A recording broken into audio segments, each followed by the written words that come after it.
Welcome back to Let's Just Talk, where we keep it real about pursuing big dreams while living that 9-to-5 life. I'm your host, Kristin McIntosh. Today we're diving into a topic that so many aspiring actors want to know about: SAG eligibility and how to navigate the acting industry once you've got your foot in the door. If you've ever wondered what it means to be SAG eligible, how to join, and whether it's even worth it right now, you're in the right place. I'll share my own journey with you and let you know why I decided to remain SAG eligible for the time being and what it's meant for my career so far. So let's start with the basics. SAG-AFTRA is the union for film and TV actors, as well as other media professionals. Being SAG eligible means you've met the requirements to join the union, but you haven't officially signed up as yet. So how do you get there? Usually it happens when you book a principal role on a SAG-AFTRA project. You work as a background actor under a union voucher for a certain number of days, or land a part in a production that TAFs Harleys you, which basically means they bring you into the union on a waiver because you were the best fit for the role. For me, I became SAG eligible after booking a recurring role on the Oval. When I got that call, I knew that it meant much more than just being bumped to guest star recurring. It meant that I was now officially SAG eligible. I actually became SAG eligible the moment I accepted the co-star role. So how do you get there? Usually it happens basically the same way. It doesn't differ per television project or any other project that is considered a SAG AFTRA union project. You get on the same exact way. Now here's the big question. Should you join right away? The answer isn't always clear cut, but I've always been told you should not join right away. And that really just depends on your resume. And it also depends on currently the amount of opportunities that you're currently being requested for plays a big deal. Because once you take that leap and become SAG, you're no longer able to take part in non-union projects. And non-union projects, as you know, is mainly what keeps us actors busy. Those are the smaller projects.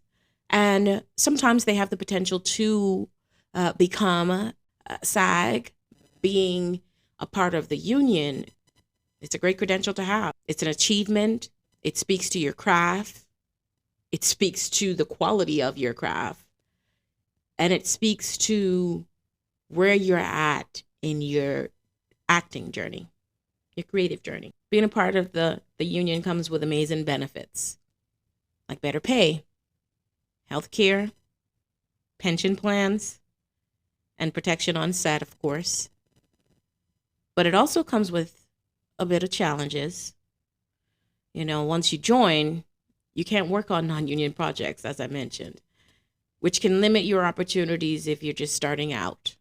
I chose to stay SAG eligible for the moment. I think it gives me a bit of flexibility. I think it has definitely allowed me to have a much more rapid booking rate, because if there's not a SAG project that I am the best fit for, there's always a non-union project. Those push out much faster. There's not as much competition. If you are definitely in a league of your own and you're ready to become SAG, I see it as a benefit. You definitely can clean up some work by remaining SAG eligible, and definitely can make some money on those non-union projects. So once again, I chose to remain SAG eligible because it gives me more flexibility to build my resume with non-union and union projects. Let's just be real. Joining SAG isn't cheap. There's an initiation fee. There's an annual fee. Those dues are due annually. And it's a commitment that I believe as a professional you should always be prepared to make, because Who's to say there's an opportunity that comes my way tomorrow and I am required to join? So although holding out is a choice of mine, still be ready. Let's talk about breaking into the acting industry, because SAG eligibility is just one piece of the puzzle. If you're starting out, which I'm not, I have about 10 years of active work on my resume. In this industry, that can still also be seen as starting out. But as I said earlier, this journey is unique to the individual. My journey is not your journey. It may be similar in some ways, but the journey definitely differs per individual. So here are a few tips to get your career moving if you are just starting out. Remember what I said back in episode 1, that after I completed my internship at Atlanta Models and Talents, I just felt the urge to study the industry even more. Well, that was the beginning of my training journey. Training isn't just getting into a theater and learning to perform on a stage, or how to block, or how to submit an audition or attend an audition. Training is learning the business of acting. How else are you going to represent your partners on set? By learning the business, by learning how you should show up.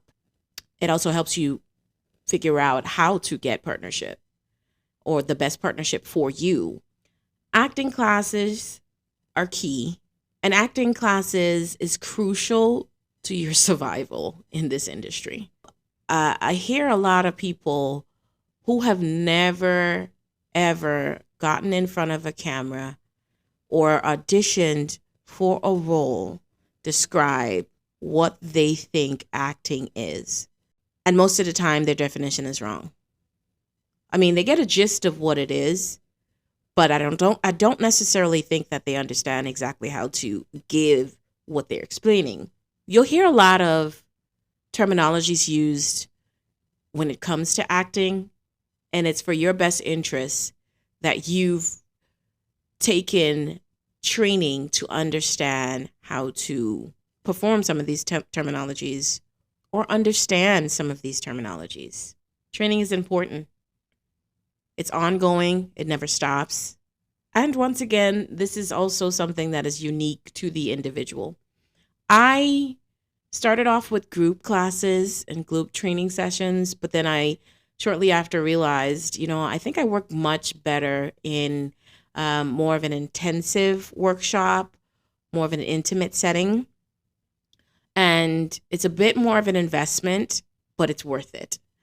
I prefer one-on-one training and coaching sessions, and I love to train with the work that I'm currently auditioning for.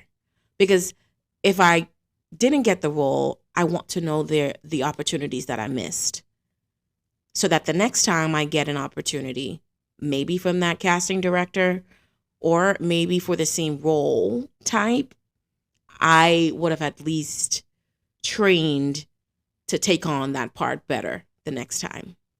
Now, if I did book an opportunity, I am also studying from that audition to see the things that I could have possibly done right, or that stood out to the casting director.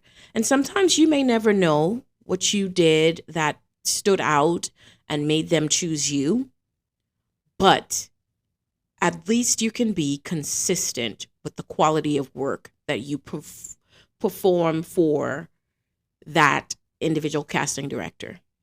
I keep track of the specific requirements some casting directors like, and that's something that you will eventually fall into and know if you are being requested by the same casting director multiple times for specific roles, or you've attended master classes or workshops with an individual casting director that continues to request you.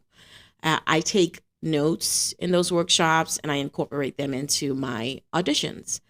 One of the people that I really like to listen into advice wise is Raven Drummer. I think Raven is pretty vocal on some of the requirements that she looks for in an audition. And I use that as an opportunity to hear exactly what she wants in those auditions. So when I got that audition for the Oval, years of workshops, years of attending just industry event, networking events where Raven was a part of the panel, I put into that audition. And that's not to say that my craft didn't stand out. I'm sure my craft stood out, and I'm sure that there was something about me that fit the role. But I do believe that a lot of the advice that Raven gave out came into play in my audition and was seen and most likely helped propel me to that booking field. Yeah, so invest in training. Training is important. There's no way around it. It gets pricey, but if you can budget for brunch, you can budget for training. If you're truly invested in your acting career, you will invest in your craft. Get a professional headshot. I think this is one of the first things that you might want to actually accomplish starting out in acting. And no, you can't shoot yourself. There are photographers that have studied what casting directors need and want out of a headshot. So don't go the cheap route. Invest in a headshot photographer. Pay for their top package because you want to have multiple looks, at least 3: theatrical, commercial, and perhaps a character. I think in order to determine which character best suits you, I honestly think just play around. Because if you haven't booked anything as yet, who's to say what you'll be called in for regularly? So just take a shot. Take a shot at something that you enjoy doing. If you enjoy playing a news reporter, then take some news reporter headshots. If you enjoy playing a vampire, take some vampire headshots. Lightly influenced, not full costume. Build your reel. Now you may say, if I'm starting out and I don't have any experience, how can I build my reel? Well, it's easy. There are people out here that will help you create a demo reel.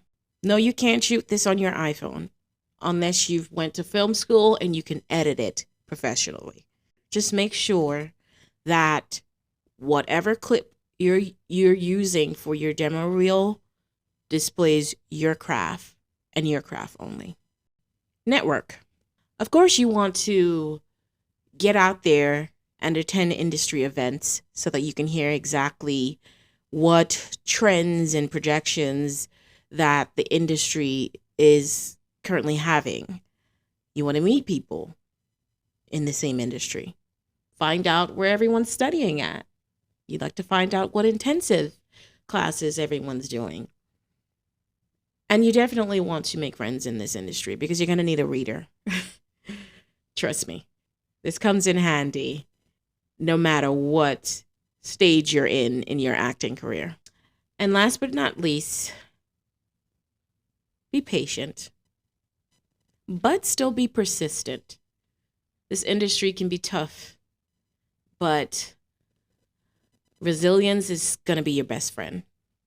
There will be a lot of lows, but equally a lot of highs too. But every audition, every callback, and every no is bringing you closer to your yes. And for those of you that are finally crossed that SAG-eligible threshold, here's a reminder. You're on the right track. We're on the right track. It's not just about the title. It's about what it represents. It's about progress. It's about growth. It's about potential. And what I like to say is it's reassurance that you are exactly where you need to be when it comes to this acting journey. Here's a quick story. I remember when I stepped on to the set of the Oval and I sat in that room just alongside so many seasoned professionals. I realized how far I'd come. I felt like this is where I am supposed to be, and made me want to go harder, because in that moment I realized this is why I'm juggling HR work, late studying for late night auditions, sometimes early morning, sometimes lunch break auditions. This is why, for this moment, to be on set, to work doing what I love, and obviously get paid for it. I guess what I'm trying to say is, if you're listening to this and you're trying to figure out your next move when it comes to your acting career, when it comes to your training, or when it comes to your 9 to 5, just know that it will happen. It will work out for you. You just have to remain persistent. And now you have me to help encourage you along the way. So if ever needed to be reminded that you are on the right track, just tune in. Trust me, I'll be having so many colleagues of mine hop in and just co-sign all the things that I'm saying, and to help remind you that they are right along there with us on this journey, on this creative journey. So to all my aspiring actors and creatives out there, whether you're SAG-eligible, still grinding toward that goal, or debating your next step, remember this: your journey is uniquely yours. The industry isn't just about talent. It's about perseverance, preparation, and believing in yourself, even when the odds feel stacked against you. Thank you for tuning in to Let's Just Talk. Don't forget to subscribe and leave a review. It helps. And share this episode with someone who's chasing their dreams too. I want to create a community of dream chasers and doers and achievers. And as always, if you have questions or topics you want me to cover, hit me up, DM me, or drop a comment. Until next time, keep dreaming big and working hard. I'm Kristin McIntosh, and I'll see you in the next episode.